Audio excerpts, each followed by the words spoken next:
Hello, everyone. So, I thought in view I've had so many messages from people, creaky chair, from people who cannot make the live, I'm going to put this in as a pre-record session this month, because this month I want to talk to you about journaling, and it's about being in touch with yourself. It really, really is. And by that, I do mean your higher self, your soul, creating you space to heal or come to some deeper understanding of who you are through journaling. So grab a pen, grab a notebook, and you might want to make some notes as we go through this. So spiritual journaling is what I'm talking about, not the Adrian Mole 13 3/4 diary. This is about journaling. So it doesn't need to be perfect. It's just about building a relationship, sometimes with your body, but definitely with your higher self, with the truth of who you are, that inner world, your truth. Sometimes even the divine, you can receive all guidance from it.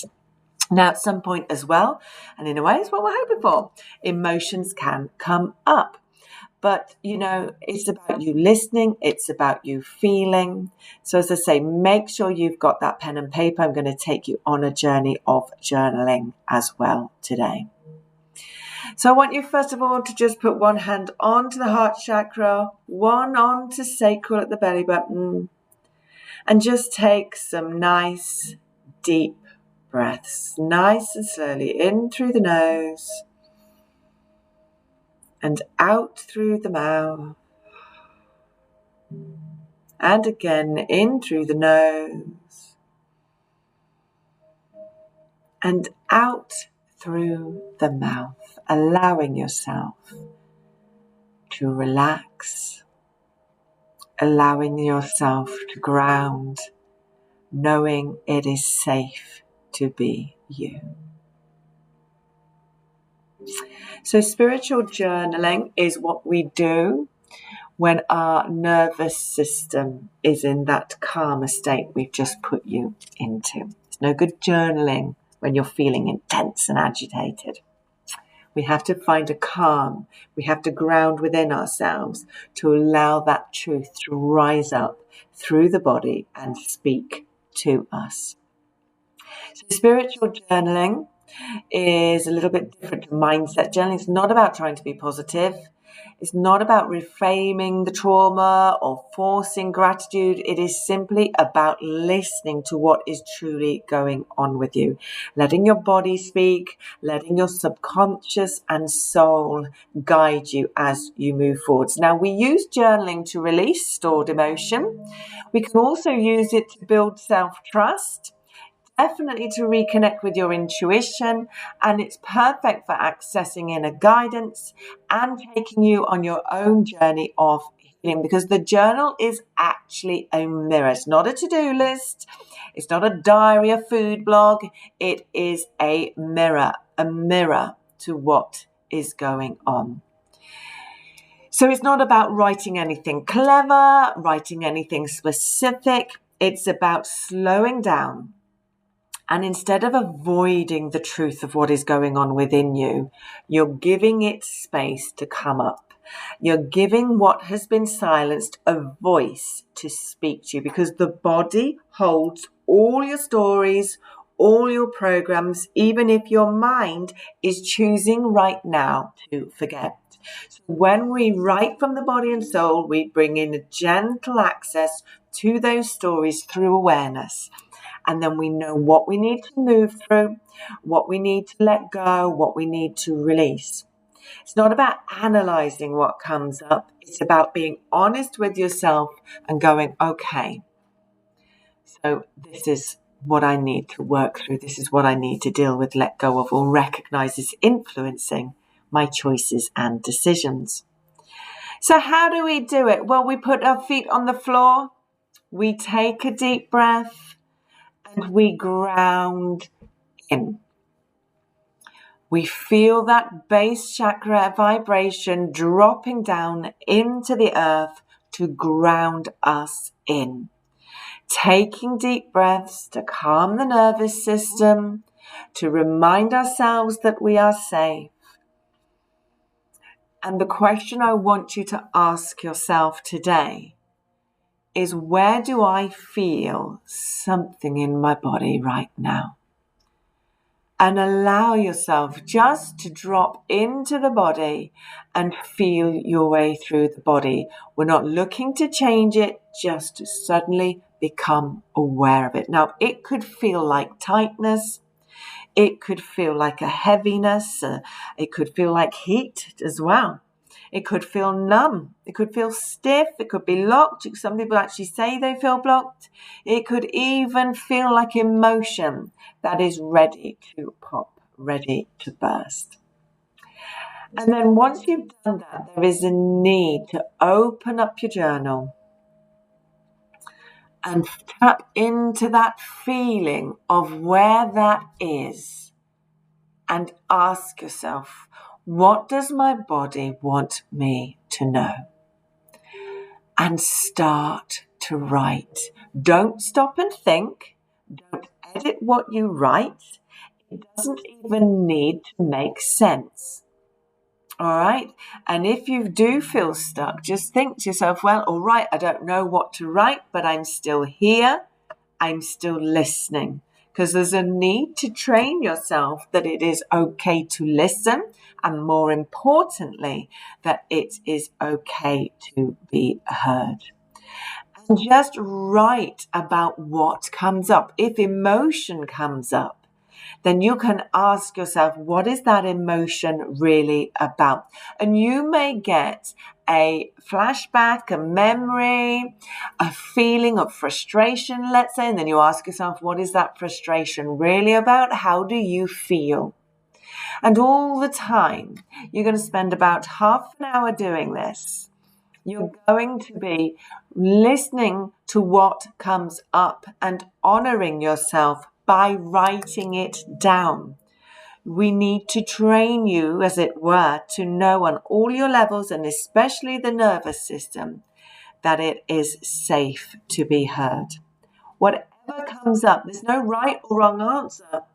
It's simply your truth right there in that moment.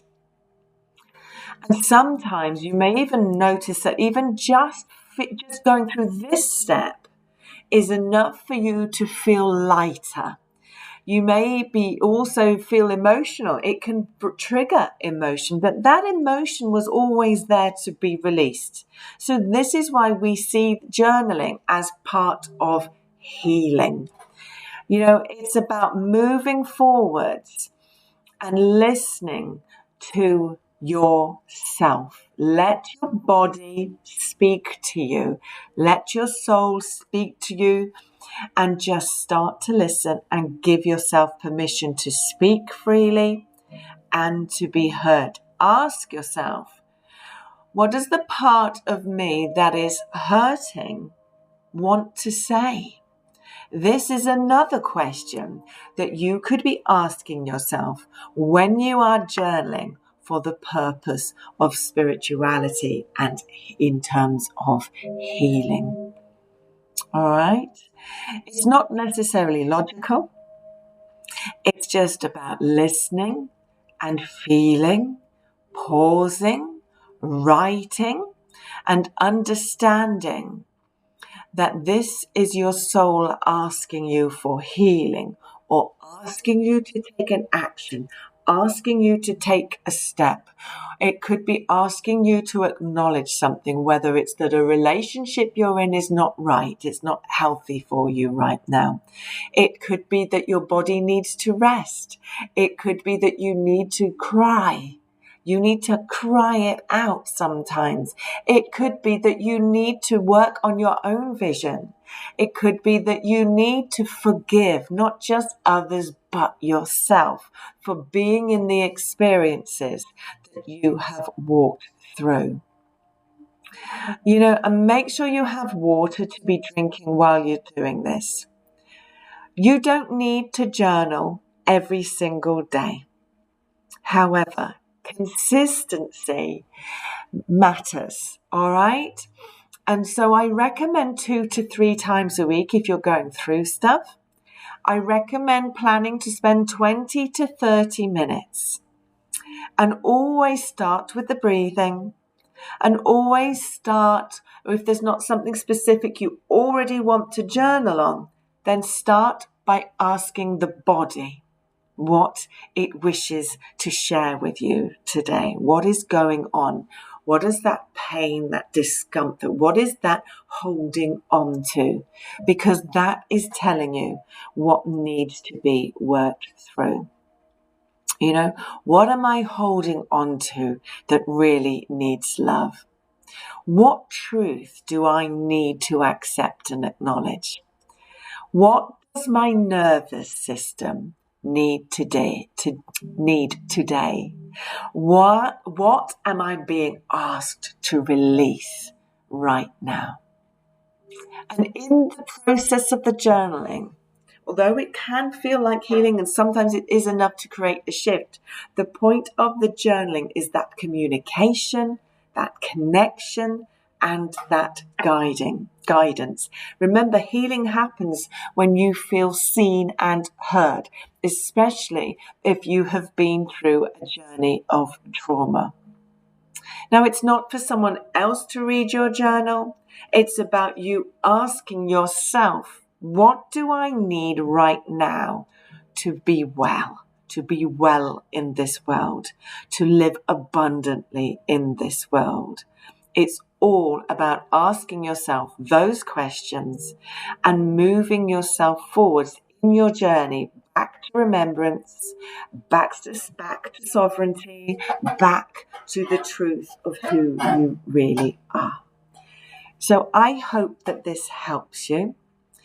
You need to do it in a peaceful environment, perhaps have music playing, but you need to be at peace with yourself, not het up and anxious and stressed.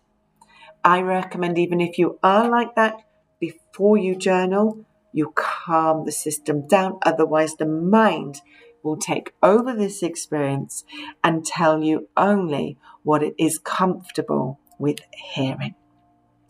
I hope that helps you, and I wish you all a wonderful, wonderful Christmas. Find some peace within it, find some joy, and find some laughter. Have a wonderful time.